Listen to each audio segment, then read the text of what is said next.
Hey, PopRockers, how you going? Paul with you right now. I'm about to sit down with Sainthill, and we're going to talk about his new single, The Black Bull, which is off his forthcoming album, Dream Animal, which is out 1st of March. We will have his single, The Black Bull, at the end of the interview, so stick around and check it out. Cheers. Bye.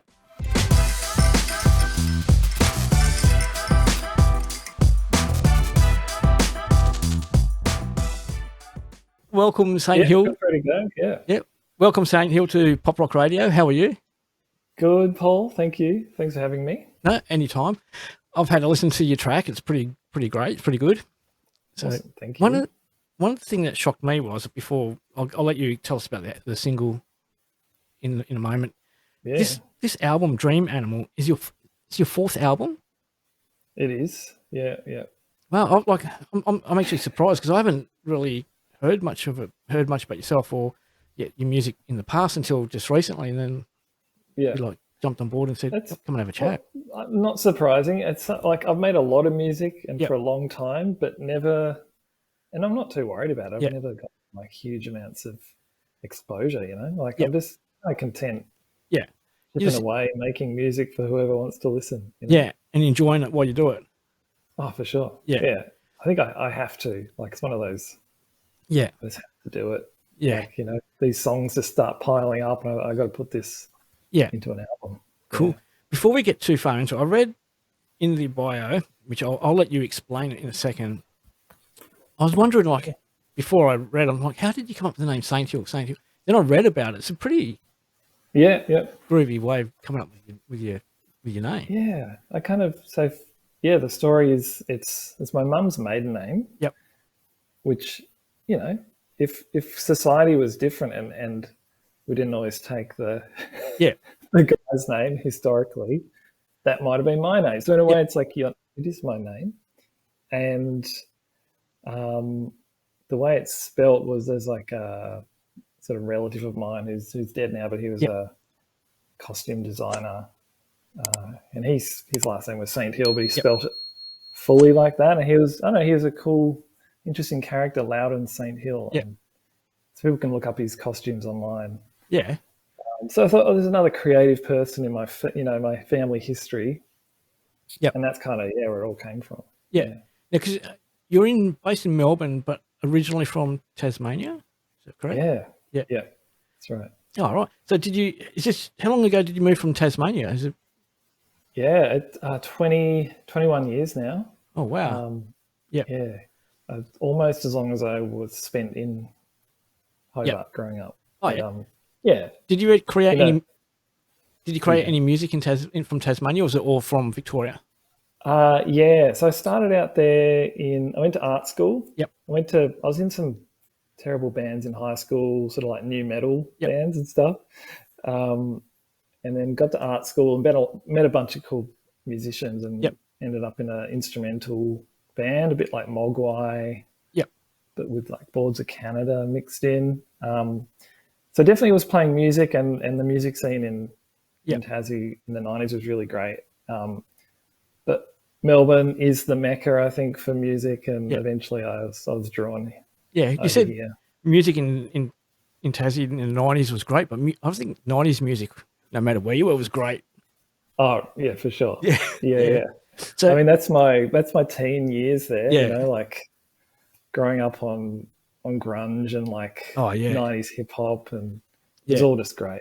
See, people nowadays, well, they might get a little bit, but everyone in the hip hop scene nowadays will never know what it's like to be back in the 90s when Coolio and the rest of them were getting about. But Wu-Tang were just starting out. Yeah. All right. So tell us about your track, The Black Bull. Tell us about it. So obviously, the whole album, for context, is each song is about in some way an animal that came from a dream I had. Yep. I can talk about it more. But so the bull was a dream.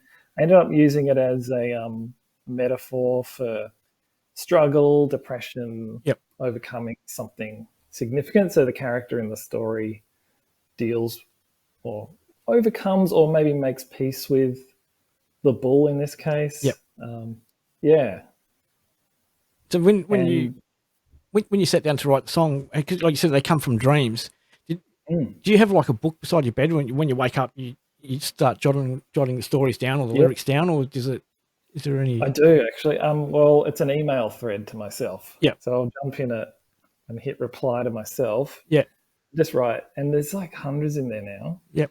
And at one point I was like, damn, there's a lot of animals showing up, like all, not just the same thing, like not just your classic things like snakes people dream about, but like weird variety. So I went through all the hundreds of entries and then found anything with an animal and sort of took those and wrote lyrics based off those, I guess. I thought I had it here. I had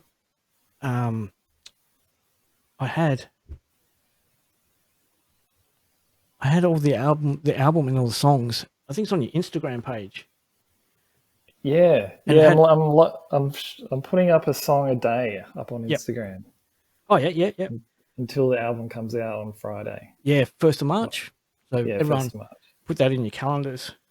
I had it up. Where do I have? What I had it up. I thought I had it on the computer screen, but no, it's too late to go looking for it now. But I saw them because they had the pink picture and it had the. That's it. Yeah. Yep.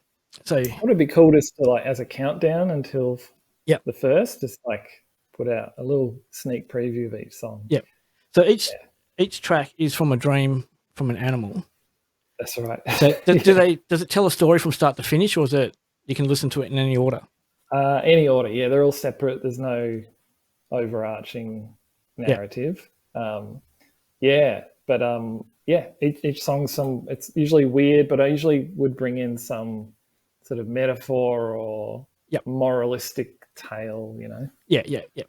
Alrighty. Now apparently you started writing music young.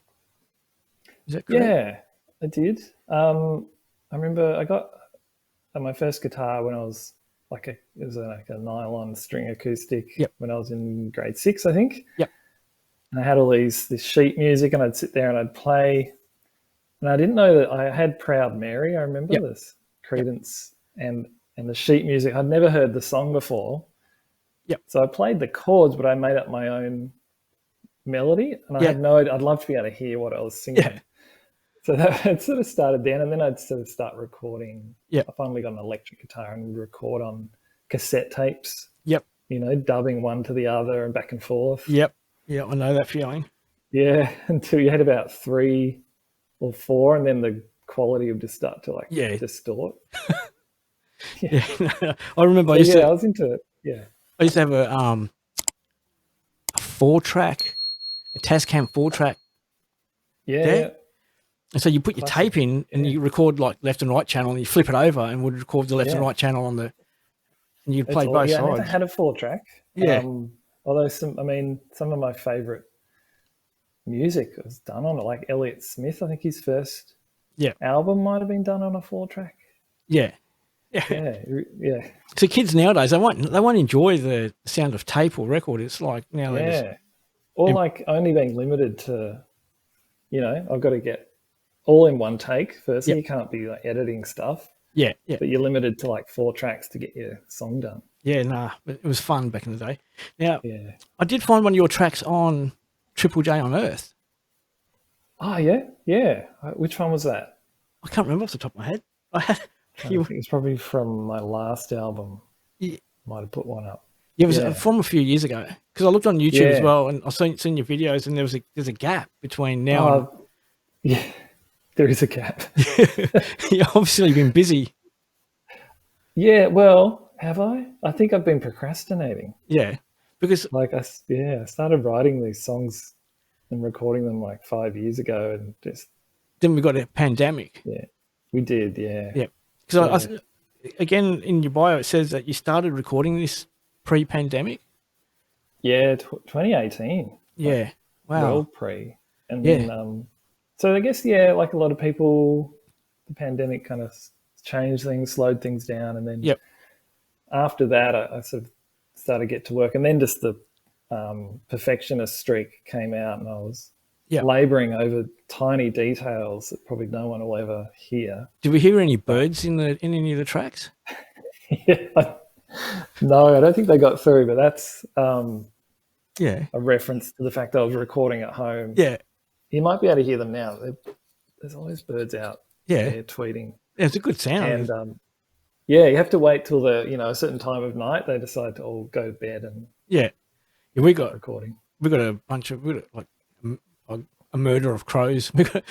Oh yeah, they come out and they just there's about 10 of them. They just right. They eat everything too. They eat the roof. Watch out for your car as well. My old car used to get covered in crow poo. Oh, it's the worst. It's like acid. Yeah. Yeah.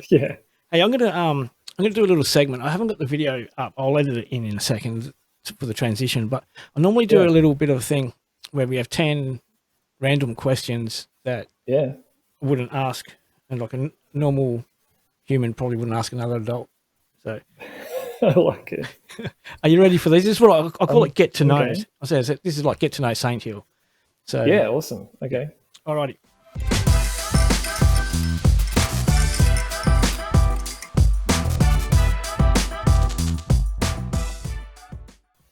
We'll start it with an easy one. What's your favourite venue to perform at? Yep. It's a place in Melbourne called East Mint. Yep. And it's a warehouse space in a back street of Northcote. And it happens to be run by some friends of mine. Yep. But it's sort of like a bit of a secret venue. But they put on these amazing gigs every couple of months. Yep. Yeah. Yep. Okay. Now, fill in the gap. My something got me into trouble. Oh, something got me into trouble. Let's say the perfectionist streak, right? Yep. All right. Okay. Draws everything out. Yeah. From memory, you don't have to prove it, but who is your first @ on social media? So if you went @ and went to type something, who would be the first one to pop up? Oh, yeah. Probably someone I'm following. I think Bruce Springsteen, probably. Oh, yeah. Yep. Yeah. No, you couldn't go much wrong with that. So, okay, are you a cat or dog person? I am a cat person. Yep. Coke or Pepsi? Coke. Go back to your cats or dogs. Or you're going to say something about your cat? I'm still a dog. I'm a bit of both, but maybe just a bit more cat. Oh, cool. Yep. So, what did you say, Coke or Pepsi? Did you say Coke? Coke. We'll go Coke. Okay. Favorite singer in a band? Or favorite singer or band? Favorite singer. Let's go with Elizabeth Fraser from Cocteau Twins. Yep. Your all-time favorite song? I'll go Bobby Jean, Bruce Springsteen. All right, I'm going to get rid of some of these because these two are like not really. HJs or Maccas? Maccas. Your worst bad habit? Worst bad habit. Not going to the gym and being lazy. Yeah, that makes two of us. And now the final question: if you could not be doing what you are doing now, what would you be doing? I've been asked this before in a way. I do love to draw. So I think all this, if I didn't make music, I'd have heaps more free time and I'd be drawing a lot. Architecture or freehand sketching? Cartoon sort of stuff. Oh, yeah? Yeah. That's pretty cool. So you excited for the release on the 1st of March? Yeah, I am. It's been a really good couple of months. I've had some PR people helping me, as you know, on the map. Yep. Awesome, Em and Fee. Yep. And great. getting the word out to a bunch of places and doing the countdown, making music videos and getting to show people. Yep. It's really fun. Yeah, well, we'll have a video clip at the end of the interview so people can watch the video at the end. So make sure you stick around. Good. Yeah, and we'll have all your links in the description as well, so people will be able to click on your links and get there. And the QR code that if you're watching this on your computer or on your TV, that QR code will take you to Sainthill's Linktree account. Awesome. Cool. So then you can go in there, you can pre-save the album, you can listen to the album, stream the album songs, Instagram, Facebook, it's all there. Bandcamp, it's all there. Yep. So get that QR code, get it scanning. We'll also have the link for it in the description. So if you're on your phone, just scroll down to the description. So nice. So what do you got in the future planned? Anything exciting? Yeah, I think once this is all out, and I'm doing a launch at the Gasso in Melbourne. Yep. In April 14th. Yep. Where's that? It's the corner of Smith Street up the top end. So it's in Melbourne itself? In Melbourne itself, or not in the city? Sort of in Collingwood. All right. Yeah. Right. Pretty close to the city. Yeah. Yep. So what footy team do you go for? The Bombers. Oh, that's all right. When you said Collingwood there, I thought, oh no, maybe. Oh no. Yeah. So we are like, obviously I follow Freo, so I come to Western Australia the same year Freo kicked off. So as long as you don't go for Collingwood or West Coast, you're good. You're good to go. Is it? Yeah, I could. Is West Coast the equivalent of Collingwood in Perth? Yeah, and same as Port Adelaide in South Australia.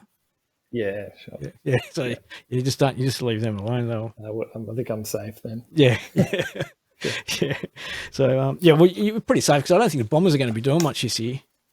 Well, look, I don't really follow the AFL, so I'll take your word for it. Yeah. But I think the glory days were in the 90s. Yeah. So this is your fourth album. You had 3 before, obviously, counting 1, 2, 3, 4. Is there any more albums in you after this, or are you going to? There's already one half written. Like I said, it just like comes out, and I've done some demos. I think the next album will be more acoustic, stripped back, because this one had a lot of production. It's got every song's got the works, but drums, bass, everything. So the next one I'm going to just like, it's a lot easier to do a stripped back thing. Is the next album the same as this one, where you woke up from a dream and you wrote down? Or do you? No, these are just regular old lyrics. Yeah. When you sit down to write a regular old lyrical song or whatever, do you have any rituals that you go through before you prepare yourself to sit down and write, or do you just go, right, I've got some lyrics and let it flow? The lyrics come last, actually. Yeah. I love just sitting down with my guitar and putting a loop pedal on, maybe getting some melodies, chords going. Yep. Then some vocal melodies will come, and the lyrics, they come like way down the track. Oh wow! Usually, try and like shoehorn them in. Yeah. Do you have any rituals or anything before you go out? Because we've had a few people. Some people say that they go out to yoga before they write, or they go out and earth themselves and lay on the grass. Or do you have any rituals, or just get your cup of coffee and away you go? Yeah, I think I mean it'd be good, probably a beer or something. Yeah, maybe just have a beer there and sit down and. All right, jam. I just want you to picture yourself there. You're sitting down and you're getting ready to, write some music or do something, but you were faced with a younger version of yourself right in front of you. What would you say to yourself? Oh wow, you come up with some good questions. Younger version, probably like if I was being really boring, it's like go and buy a house. Yeah, the property market's just going to get worse. But no, I feel like. Just follow your. This sounds pretty corny, but follow your heart. Yeah, right? No, that's good. Wherever it leads you. Yeah. Cool. Well, I hope that your younger self had that instilled in, and you are following your heart, and you're going out there and making your music. Yeah, I'd like to think so. Yeah. That's cool. 4 albums down, so you must be doing something right. Yeah. So. I guess I'm productive. Except for that gap. The gap. We'll try not to have that long of a gap. Again. That's all good. Yeah. Well, thank you for joining us on Pop Rock Radio and having a chat and telling us all about a bit about yourself, and so we can get to know you, because we like to get to know the artists behind the music as well as listen to their music, and I think it connects us all better if we know where the music's coming from rather than picking it up on Spotify going, oh, this is a groovy song. But when you know where the songs come from and know they're coming from dreams and the creative process behind it. It's thanks, Paul. No, Tozy, thank you for joining us. No worries. All right. We'll hopefully have you back once it's released and we can see how it goes. Yeah, that'd be awesome. And your next album too. Yeah, keen for it. Cool. Thank you. Thanks, Paul. No worries. See ya. So